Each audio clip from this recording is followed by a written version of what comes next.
Well, good morning and welcome to Rising with Elizabeth, episode 2.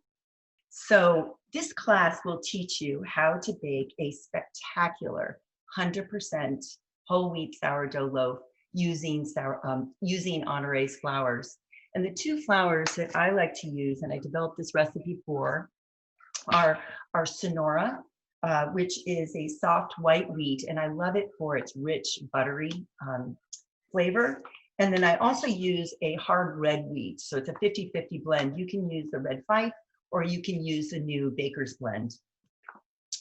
So because bread has only 3 main ingredients, flour, water, and salt, the flour you use obviously makes a tremendous difference. So, and I've developed this recipe from lots and lots of study and home baking and a lot of instruction. And I've studied at the San Francisco Bread Baking Institute and gleaned certain nuggets there. I've studied with Dave Miller, who's a master baker, as well as asked questions of the tartine bakers. And then I've also worked with Craig Ponsford, Marin County's own baker. So if your question is, can I do this? The answer is absolutely. So between this class and the class that I taught last week, you will have all the information that you need. And I really hope that you take this time of sheltering in place to hone this skill and really learn how to bake bread at home, because when things do get busier, to be able to fall back on this skill and to be able to bake delicious and satisfying bread for your friends and family is just a beautiful thing to add to your life, and actually a very essential thing to add to your life. And of course, the more you bake, the better you will get. So before jumping into today's demonstration, I just want to say thank you so much for your patience. I've been a little inundated with questions and I haven't been able to answer all of them. And so I just thank you for your patience. Honore is a small and relatively new nonprofit. We just don't have the resources to answer all the questions. So we've developed an idea where we would host small Zoom conversations that would be more directed towards interactive questions. So if you're interested in participating in one of those Zoom calls, please fill that out on the survey that you'll receive after this class. So there's been such a surge of demand for bread baking at home and for using these exceptional flours. It really ties into the mission of Honore Farm and Mill, which is a nonprofit. And our mission is to really restore wheat production through experiential learning and through active contribution to the local grain economy, and also cultivating the essential connection between food, land, and each other, and so that we have a healthier world. So thank you so much for the interest in bread baking and for your purchasing of Honore flour, because it's actually making a huge difference in the life of our farmers and millers. These people are so dedicated to this craft, and it's been a micro industry. So this surge is really making an active difference for them. And right now we're working with some of those farmers trying to assess future demand so that they plant just enough grain, not too much and not too little. So there's a way that you can actually help us help the farmers. We're going to be sending out some information about a personal CSA, if you're familiar with that term. We'll be sending that information out, and you'll be able to make a direct difference if you can participate in that. So Honore Farm and Mill, also as a nonprofit, has a lot of educational experiences like this class. We also host planting and harvest days, and I wanted to show a photo of our plot that we planted 5 weeks ago with community volunteers. You'll see on your screen, there's Sonora and Harani wheat, and honestly, I don't think I've ever seen a healthier or more vital crop. And every year in August, we host an amazing harvest party. And we'll show you some pictures of that, where you learn actually how to harvest with a sickle by hand. You'll learn how to thresh, and you'll learn how to winnow.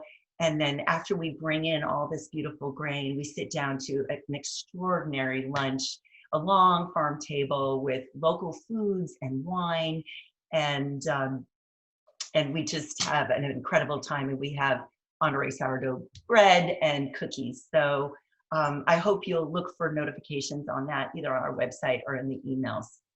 So let's begin with the end in mind. This morning, I baked this loaf of sourdough bread using the exact same recipe that you have. And I mean, it just smells amazing. So this is the end result. And I promise you, you will get there. So a couple of things that might help. You might want to have a printed copy of our recipe as we go along, because I'll be following it step by step. And that way you'll be able to write down notes. And I really encourage new bread bakers, and even professional bread bakers continue to do this. They keep a bread baking log, and they chart things like the temperature of the day, or how long they let something ferment, or the actual looking at the results and making notes of the bread. Because the more you can act like a scientist, the faster you will learn and be able to correct on those variables. So one thing that most professional kitchens that I have been in, actually all professional kitchens I've been in, is they practice a culinary term called mise en place, which means everything in its place. So I suggest before you begin the bread baking process that you have everything laid out of your scale and water and flour and all the equipment that you need, and it'll just give you more confidence as you begin to bake. So we're going to pick up with the levain that we made in episode 1, the sourdough basics. And the first thing we're going to do is, this is what I made last night. And I don't know if you can see, I'm going to put this under this small camera here. You can see how amazing that looks with all the bubbles on top. You can see bubbles on the side, and it has a slight, sweetly sort of sour fermentation smell. It's just fantastic. So what we're going to do is we're going to test the maturity of our sourdough levain to see if it's ready to be mixed. And if you want more details about this float test, just look at the sourdough instructions on our website. So I'm just going to take a small spoonful of the levain, and I'm going to put it in the water here. And it should float, which it does. So let's see. So we are ready to go with our levain. And now we're going to mix the ingredients. And again, it's so simple: flour, water, and salt. And this is basically flour and water, the levain. So it's important always to add the ingredients in that order of water first, levain, then the flour, and then the salt. Because if you add the flour first and add the water to it, you're more likely to get sort of a flour paste at the bottom of your mixing bowl.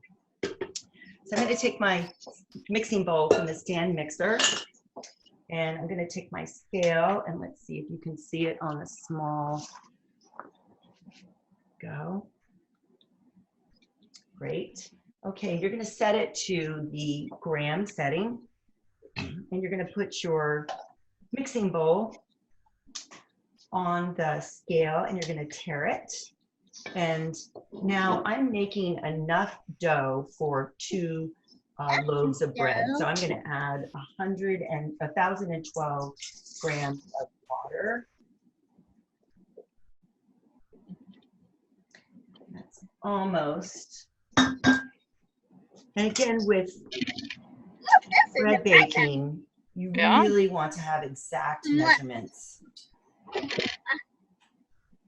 Most professional bread bakers actually call the recipe a formula, which gives you a sense of how exact it really should be. So that's 1,012 grams.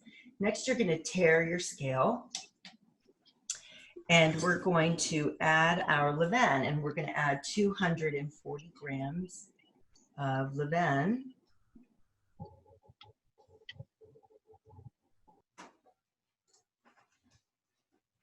If you add too much, I sometimes even just reach in with my hand and remove any.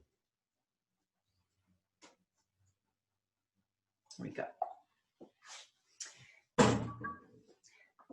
Next, you're going to just gently stir the levain and the water together. And you're going to tare the weight. Now we're going to add the flour. First, I'm going to add the red fife.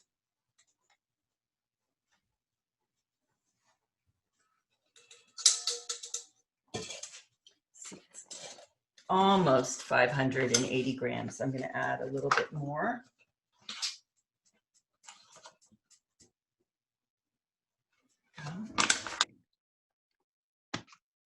And again, you're going to tare the weight.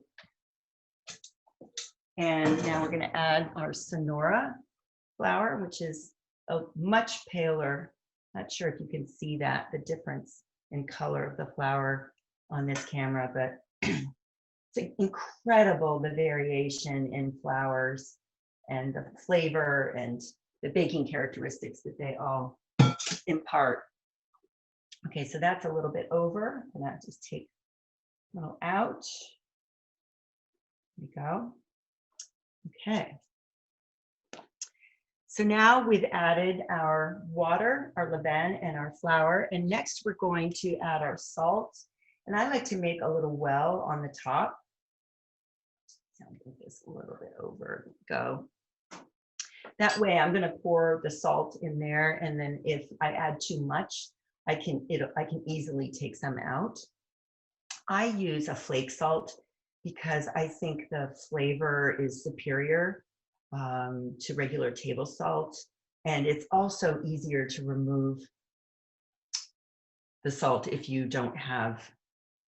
Let's see, we were at, yep, that's right, 24 grams. I forgot to tare the scale, so it was 580 plus 24 grams of salt. Okay, so now we are ready to mix. I'm going to place the bowl back on the stand mixer, and I'm going to use the dough hook attachment, and I'm going to set that on the lowest speed for 3 minutes. And I use a timer rather than my phone because your hands get sometimes a little bit sticky when they're in the bread dough, so I don't like to touch my phone. So while this is mixing, we're going to prepare the food storage bin that we're going to be putting the dough in once it's mixed. So I purchased these at a restaurant supply store. I'm sure you can get them online. I just like them because they offer enough room to be able to work with the dough easily. You can also use a 9 by 13 Pyrex baking dish. That works just as well. So what we're going to do is we're going to add a little bit of olive oil to the bottom. And this just prevents the dough from sticking to the surface of the bin. And I'm just going to use my hand to spread the olive oil around.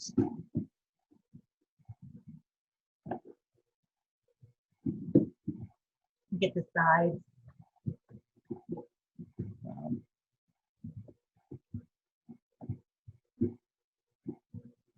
So that's prepped and ready to go. And a little olive oil on your hand is never a bad thing. Okay. And I think what I'm going to do is I'm actually going to stop this, and I'm going to make sure there's all the flour in the bottom is fully incorporated. So with a really wet hand so that the dough doesn't stick to your hand, I'm going to just remove the dough here and I'm going to pull the bowl off. And I have a plastic dough scraper, which is flexible and rounded, and it's a really handy kitchen tool. So now I'm just going to pull the dough up in the bottom, and I do see a little bit of flour at the bottom, but not too much, and a little bit on the sides.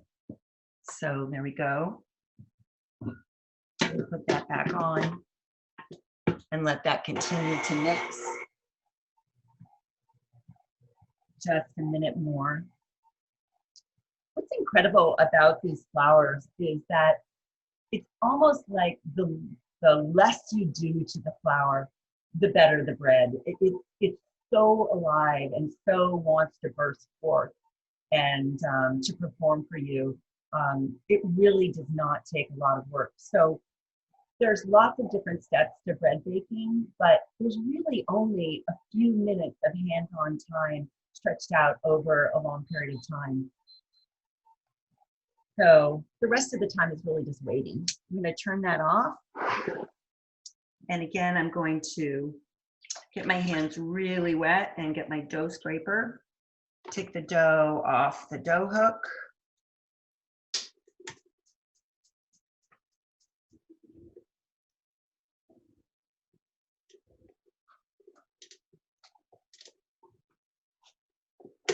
Oh. Now we're going to transfer the dough to the food storage bin. And again, with a really wet hand and wet dough scraper, it's easy to get it out.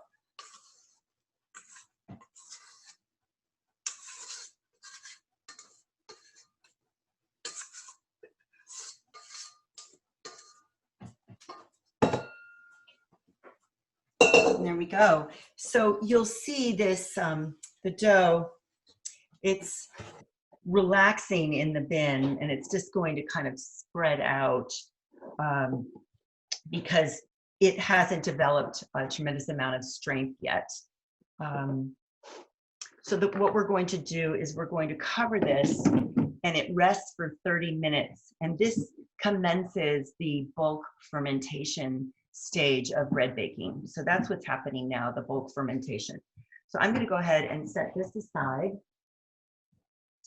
And I have another bin that I made this morning earlier that's ready for the next stage. So we're going to skip the 30-minute rest and we're going to go straight to, let's see, which step is it?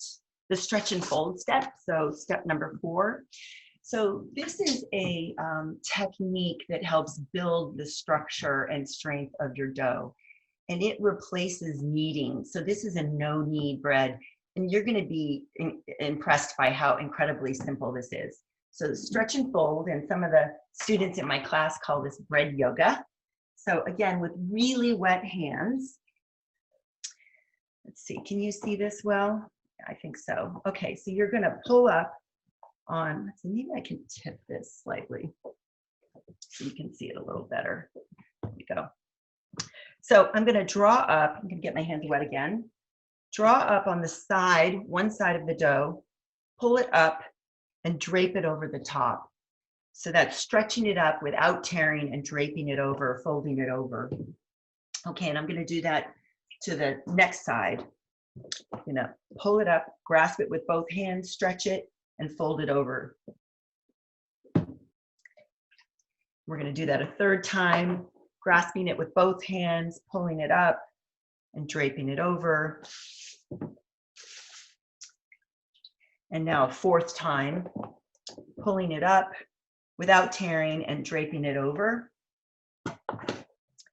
And so you're going to do that 4 stretch and folds. I also like to turn over so we have all the seams on the bottom. So I like to sort of pick up the dough and place it like that so that the seams are underneath. So you can see how much this dough is actually pulled together and it's starting to develop some strength. So that is your first stretch and fold. I'm going to go ahead and put that aside. Next, after your first stretch and fold, the dough will continue the bulk fermentation stage for 30 minutes. And then you'll practice another stretch and fold. And then you'll have a third and final 30 minutes of bulk fermentation. We're going to skip those steps and we're going to jump to step 8, which is turning out the dough. So let's see, I'm gonna actually want a dry counter for this.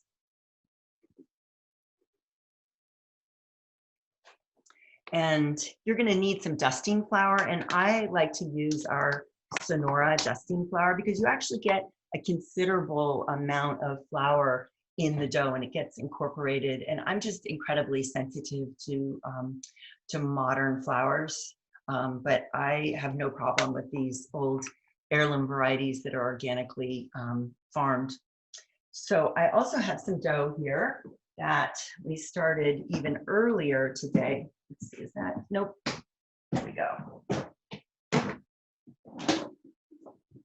There's dough that I started earlier. And it's gone through 2 stretch and folds and 3 rest period. So what we're going to do is we're going to begin the shaping of the dough. So I'm going to take some Sonora flour and I'm going to dust the top of the dough like that. And then I'm also going to create a place on my counter that's just larger than the dough, and I'm going to dust that surface. So we'll go to this smaller camera so you can see this part. So we're going to tip this out onto the counter like that, and you can see how well the olive oil works to release the dough from the bin. Now we're going to dust the top of this dough. Now it's ready for the different stages of shaping.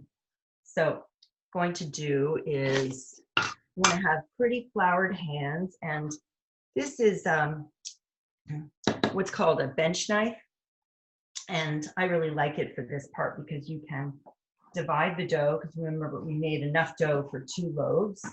So I'm just, doing that by eye. And what we're going to do is make another little place on our counter with flour, and flour the top of that a little bit more. And I'm going to flip this dough over and I'm going to brush off any excessive flour on this side, because this will actually become the middle of your dough. And if you have a lot of flour here, it may not get fully incorporated. So we're going to dust that off. And then what we're going to do is, this is a technique called pre-shaping. And it's a little bit like stretch and fold, but it's not as exaggerated in the stretching. We're going to fold up the 4 corners of this dough. So just like this, gently pulling it up. Another one over, another one, keeping your hands floured, and another one. And you're going to turn that over, and it's going to begin to develop its shape. I'm going to set that aside. Now let's do the other loaf. I'm going to flip that over, and you can see how much flour is on here. I'm going to wipe that off, and it's perfectly fine to be firm with your dough. I mean, you're not going to heavy handle it, but you can press enough to get the flour off. Okay, so now we're just going to again repeat that process, sort of going to turn over each side of the dough. In your hands nice and floury. We're going to turn that over and make our second loaf. Okay, so I'm going to just remove some of the flour.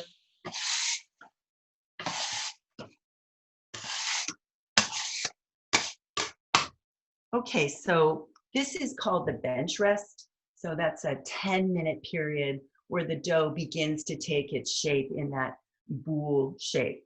So what we're going to do while the bench rest is happening, let me set my timer.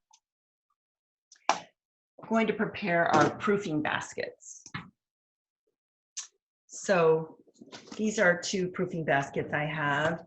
You can also use a colander with a linen cloth. That works perfectly fine. Just make sure it's deep enough to really shore up the sides of your dough. And then I use a small sieve to distribute brown rice flour all around the sides and the bottom of the basket. And the reason why you use brown rice flour, it's kind of a miracle in bread baking, because if you use wheat flour to dust your basket, what happens is the wheat flour and the dough become one, and the dough will start to affix to all of these little ridges of your basket, and it sticks like the dickens. So brown rice flour is actually a harder flour, and it does not stick. So your dough will just pop out of the basket when you're ready to put it into the Dutch oven. So I'm going to put just a little bit of rice flour here, and going to gently and carefully dust all the sides, the basket and the bottom. Then you want to put that somewhere where you're not going to bump it. If you do, it's not the end of the world. You can just redo it, but the flour is can fall easily if you bump it. So we're going to do the second one, just like that. Just going to do the sides. See, I'm pretty generous.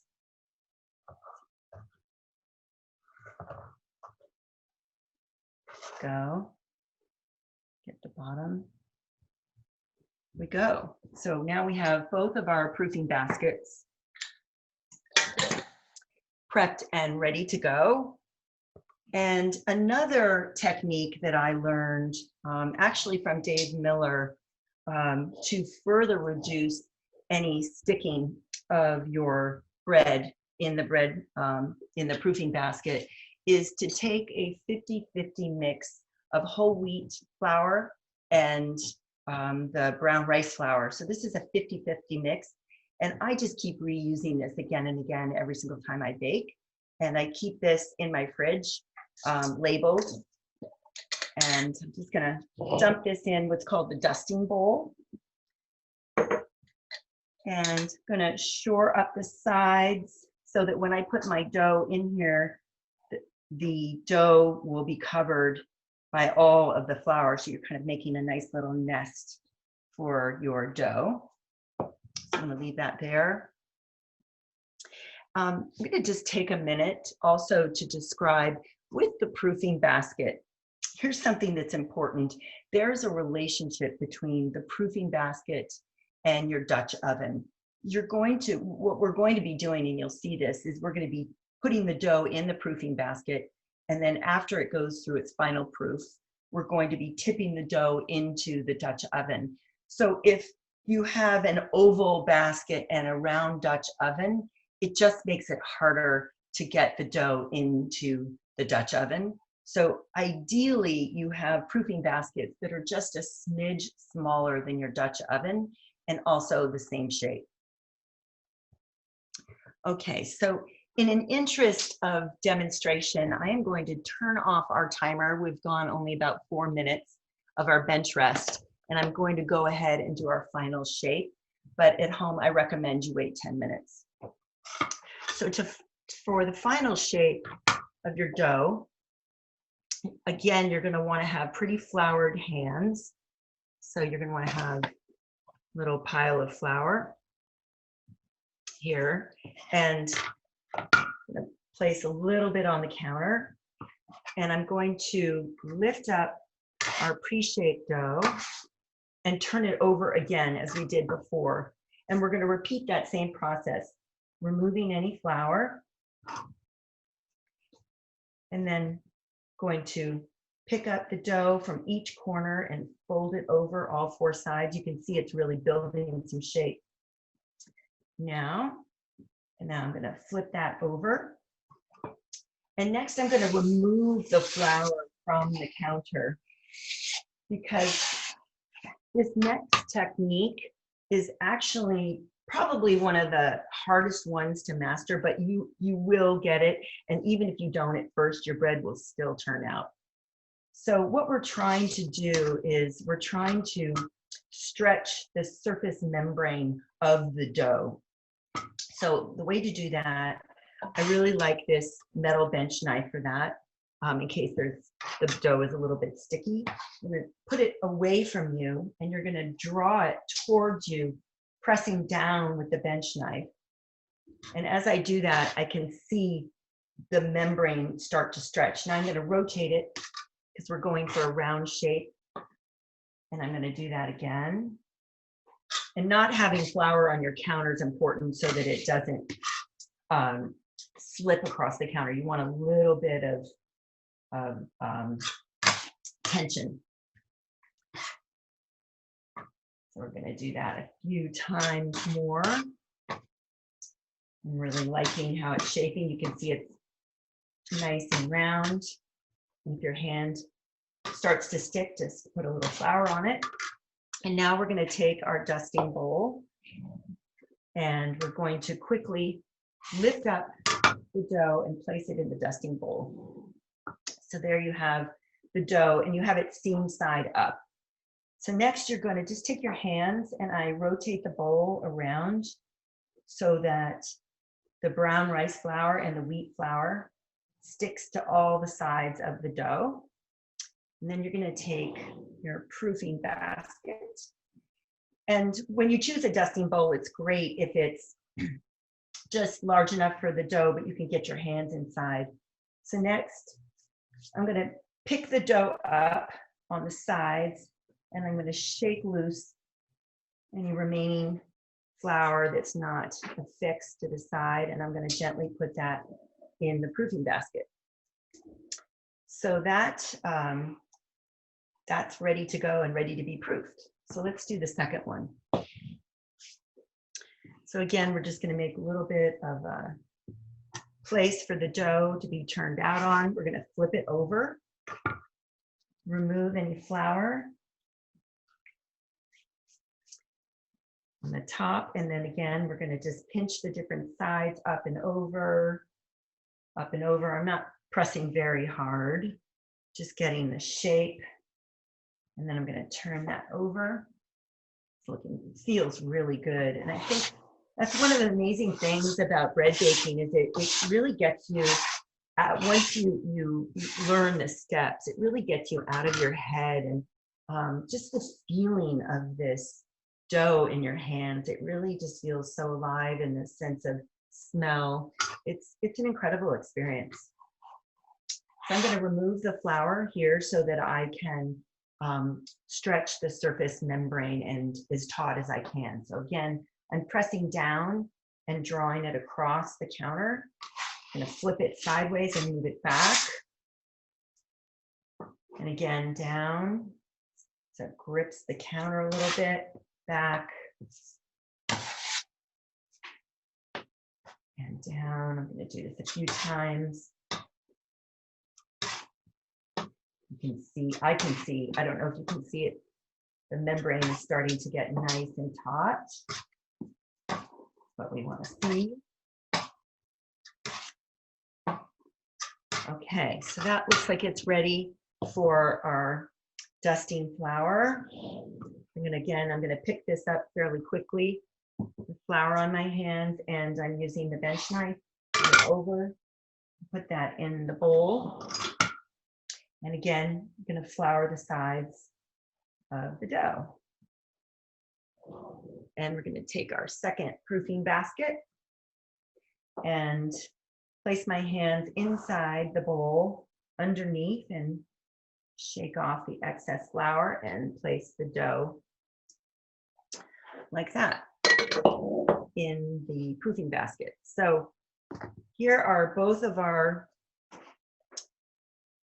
baskets with dough that's ready for this proofing stage. So let's see, that is going to be at step 15 in your recipe. So you have a choice here. There's one of two things you can do for proofing. So proofing is the final rise before you're going to bake. So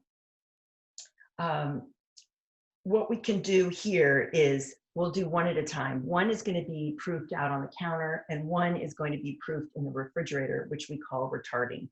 So the one on the counter, I really just like to drape over a linen cloth on it, and I just set that aside on the counter.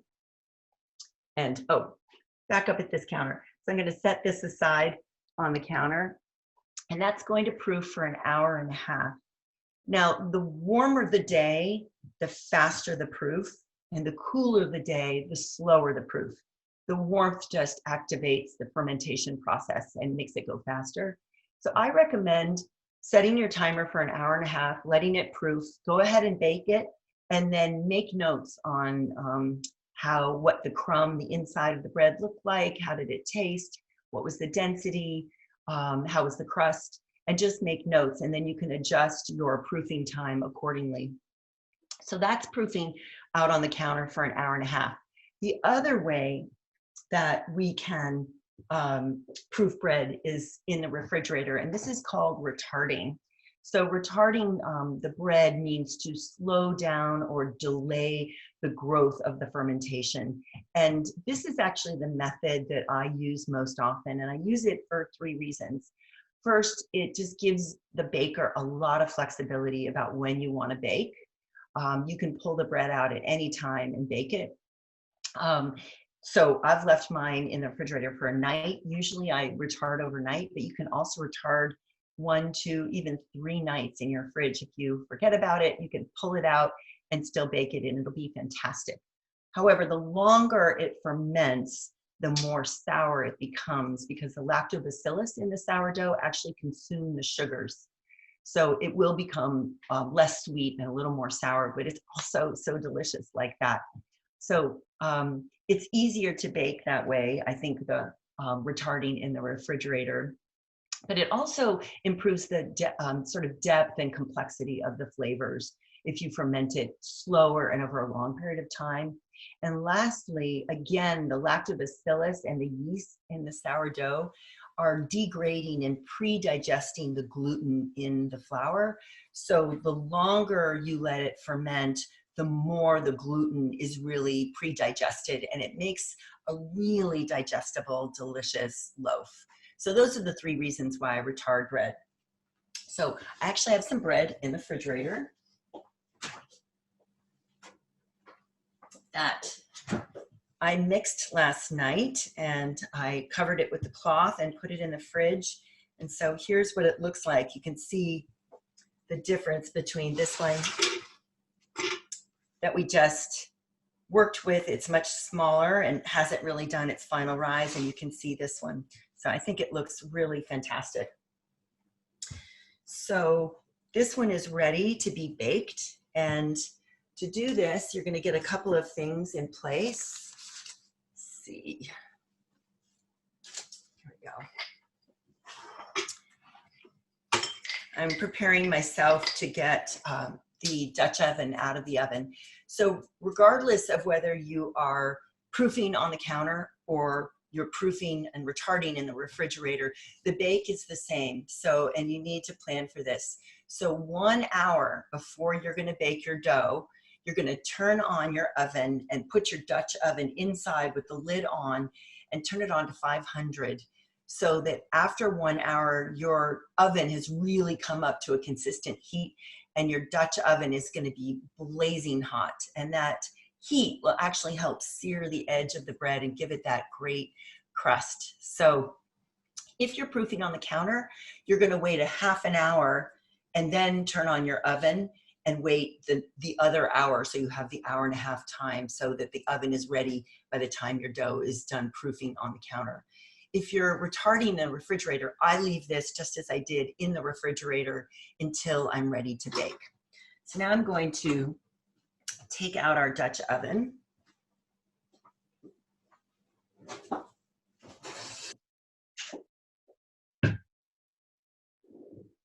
And that is one hot Dutch oven and oven. So you want to be really careful. So I'm going to remove the lid.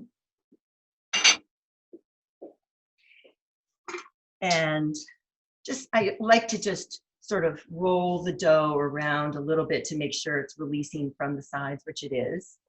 And then I'm going to have a knife. I just use a regular serrated knife with a very sharp tip to score the bread. I'm going to tip the dough into the Dutch oven. like that. And then I'm going to score the top of the bread, and you can see the steam releasing, which is something I actually want to stop. You want to get the lid on as quickly and as safely as possible because the steam is, of course, we know that steam is hotter than water, and the steam is what's responsible for caramelizing the sugars in the flour, and it makes that just fantastic crust. So you want to try to get that lid as safely and quickly on as possible. And I'm going to put this in the oven. It is ready to go. I'm going to set my timer for 30 minutes. And it's going to stay in the oven for 30 minutes. And then after 30 minutes, you're going to reach in and you're going to just remove the lid of the Dutch oven. And that next stage, for about 8 to 10 minutes, it will start to brown the crust, and you'll start to see just a really great looking loaf. So I wanted to show you how to take the temperature. So you're going to want to look at the internal temperature of your dough after that first 8 minutes. So it's been in there for 30 minutes with the lid on, and then 8 minutes with the lid off. And then you want to take out the Dutch oven, and carefully, I use an instant read thermometer because it takes the temperature so quickly. And I like to insert the prong somewhere along where the seam is so that I don't poke holes in that nice, beautiful crust. So I'm just going to find actually a little hole here. I'm going to put the prong all the way down to the bottom, and then I draw it up about halfway so that you're taking the internal temperature of the bread.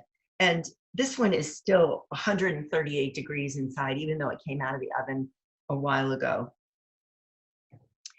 So that brings me to the final stage, which is, I believe, stage 21, which is cooling, which, believe it or not, is actually the very hardest stage of bread baking because it's so hard to wait and not cut into this right away. But you want to wait at least an hour.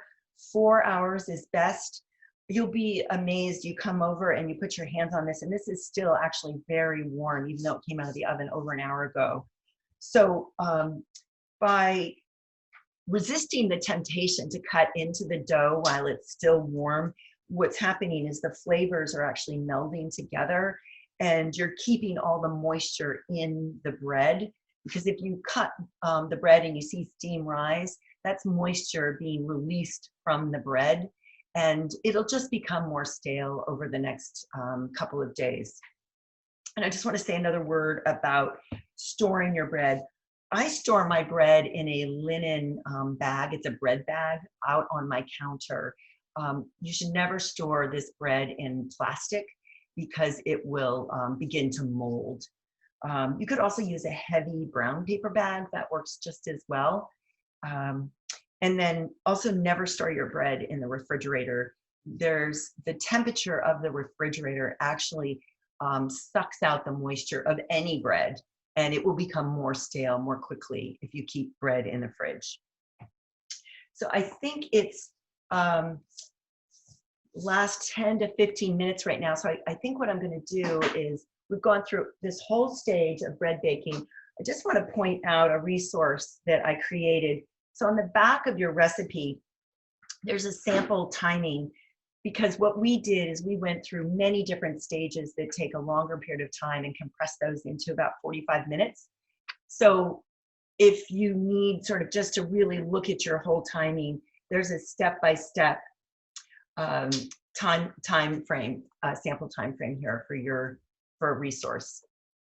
So, okay, so now you're all ready to bake bread. So let's answer a couple of questions with the remaining time that we have. These are some questions that were sent ahead of time. So the first one is, can the dough function of a bread machine be used in place of a stand mixer with a bread hook? You know, I don't have a bread machine, so I don't know, but why don't you give it a try and let me know if it works. And what's the best alternative to baking if I don't have a Dutch oven? So a Dutch oven really is what's responsible for giving you that great crust. And you can buy a Dutch oven, a cast iron Dutch oven, for like $25. It's well worth the investment to be able to really get that crust that's such a signature of this bread. Let's see, will you sell small amounts of the 2 wheat seeds so that people can try growing them in their home gardens? What a great idea. If yes, are you planning a class on harvesting and winnowing the wheat? Well, we do. We have a hands-on sort of class, which is our harvest day. So if you're the one asking that question, I hope you'll come to our harvest. Can we buy the whole grain to grind ourselves? We do that on occasion, so just send me or info@honoramill an email and we'll get back to you about that. I've started baking already. That's great. Thanks to you. 2 questions. If I want to add things like nuts and raisins, at what point do I do so? And I want to experiment with other flours. Are the proportions the same? Again, remember, this is a formula, not a recipe. So I can't answer the when you add these additional ingredients and which proportion of the flours would be. So you really want to follow whatever recipe you're going to be trying. Just follow it exactly. And then again, act like a scientist, record all the data you can, and then notice the result and then change accordingly. Okay, what is hard versus soft wheat mentioned in many recipes? Are Honoré Mills flours both hard? So the 2 flours again that we use, the Sonora and the Baker's Blend. Sonora is an example of a soft white wheat, and our Baker's Blend and the Red Fife are an example of hard red wheat. So we have a soft wheat and a hard wheat here. And really the difference is, if you think about rock, think about granite, which is harder, and you think about maybe like chalk, which is softer. That's really the difference here. So the grain crushes much easier in the soft wheats than the hard wheats. And then they have different baking characteristics. Typically, a hard red wheat is what you use to bake bread. And it also indicates, the hardness also indicates the protein. However, there's always exceptions. Our Sonora has incredibly high protein because the farmer was practicing such good nitrogen addition with clover in his field. So actually our Sonora and our Baker's Blend have almost equivalent protein levels. So let's see, here's a couple of other questions. Is it okay to use wheat flour rather than brown rice flour to coat the tea towel? So again, you can use brown rice flour. You can use brown wheat flour to dust your linen if you're going to use a colander, but it will stick. So make a little investment in brown rice flour. Keep it in your fridge. It lasts for a really long time, and it will make all the difference in tipping your dough out so that it doesn't stick. Okay, is there a secret to getting the levain to proof? So this is a question about sourdough. I think I'm going to actually skip over the sourdough questions, and I'm going to refer you to our first class on sourdough techniques, which again, I said is recorded and you can find it on our website. We also have written instructions. Let's see. So if I want to make a smaller loaf, can I cut the amounts by half? And will those proportions still work? Yes, the proportions will probably still work. And I would just experiment, cut it in half and see if the dough comes out very flat. You probably need more dough to make a larger loaf. So I would just experiment, take notes, and learn from your baking experience. Please share the columns in your notebook. Absolutely, I can do that. Maybe I'll post those online. Thanks for asking. What do you do if your levain does not float when you test it? So one thing that I found is a fantastic bread baker called Dough Buddies, and he is in Scotland. And he made an amazing graph that's actually in our sourdough starter instructions, and it shows the curve of sourdough through its maturation cycle. So I think if you start to look at that curve, you start to understand how the sourdough matures. You'll learn at which stage, maybe ferment it a little bit shorter and then do the float test and see if that works. And again, record your results and learn from them. is a 3.5-gallon container equal to, I'm not sure what this is the container 18 by 12 by 6? Oh, the container. You know, I don't know exactly how big that container is. You know, what we can do is we can measure that and we can post that online too. Okay, if I want to add herbs or nuts, at what point and what step do I do so? So again, that's a similar question. I would follow the recipe to the T of whatever recipe is calling for the addition of herbs and nuts, which is a great idea. There's so many variations to this recipe. Let's see. I need to watch my salt intake. Is it okay to cut back on the salt quantity? You can cut back on the salt quantity. However, it may change the consistency of the flour. Salt actually slows down the fermentation process so that the dough doesn't proof too quickly. So you'll definitely, if you do cut down on your salt, you're definitely going to want to retard your dough rather than proofing it on the counter. But why don't you record exactly how much salt you put in the dough and then record what the result was and then adjust accordingly. Where did you purchase your proofing basket? I purchased them online and you can find them anywhere. Is there a substitute for rice flour, maybe cornmeal? I have not tried cornmeal. I would expect that it would work. I'm not sure the cornmeal would stick to the proofing basket as well as the brown rice flours, but give it a try. And again, let me know how that works. For the final shaping, no flour on the counter, but the flour on the bench knife and hands are needed to prevent sticking. Yes, that's right, because where you're touching the dough when you're drawing it across the counter for that final shape, where you touch the dough, it will stick. So you're always going to want to keep this floured and keep your, I always use my left hand because I'm right-handed. You always keep those floured, but you want to keep the counter free of flour. Otherwise, the dough won't grip the counter. And you need a little bit of traction to be able to draw a taut membrane across the top. Okay. Do you always use the same shaping method for the boule? Can I talk to you about shaping a batard? Absolutely. You would be a great candidate for one of our smaller Zoom calls. So make sure that you sign up for that. Oh, just a couple more questions have just come in. Oh, good question. How to remove the bread from the hot Dutch oven? Really important question. So again, you're going to want to get some really heavy duty kitchen mitts. And when the dough does come out of the oven, you're going to want to tip the dough. Just, you can do it right on the counter. Just tip the dough out, put your Dutch oven somewhere, maybe back on the stove so it doesn't burn your counter because it will be at 500 degrees. And then like this one, this is sort of a little cooling rack here. You're going to want to put your dough on a cooling rack. So that's a great question. Thank you. Can I cut into the loaf so you can see inside? I would be delighted to do that.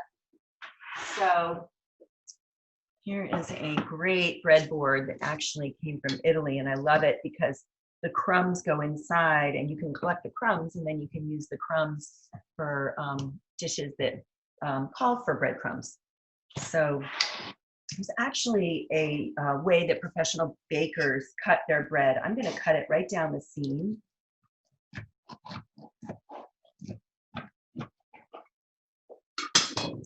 There you go. You can see inside. Maybe we'll go to the smaller camera so you can see that a little better. So you can look at that. I mean, it's just, oh my gosh, it just smells amazing. And what I love about this is it's 100% whole wheat flour, and it just gets such a nice crumb, and it's still warm, so the crust hasn't fully hardened yet, but the crust on this bread is just, it's so sweet and so delicious. So I will show you how professional bread bakers actually cut their bread to reduce the possibility of slicing your finger. So you're going to want to cut it in half, and then you're going to turn it on its flat side so that it's stable. And then you're just going to cut down like this. It's a little bit hard to cut because it is still warm. So I can feel the bread knife sort of sticking a little bit to the inside because it's actually quite warm inside. So anyway, that's how you would slice your sourdough bread. So there you have it. I wish you the best of luck in your bread baking. I'm just really excited that so many people are interested in this incredible ancient art. And again, I just want to remind you that Honore Farm and Mill is a nonprofit. We would appreciate it if you're moved to go to our website and make a donation. So really appreciate that. And I just got a note, share your photos with us and post them online and link Honore Farm and Mill on Instagram if you're on any kind of social media. So we can really build this community and make a difference for the farmers and the millers that are making this amazing flour. So thanks so much for joining me, and I'll see you next time.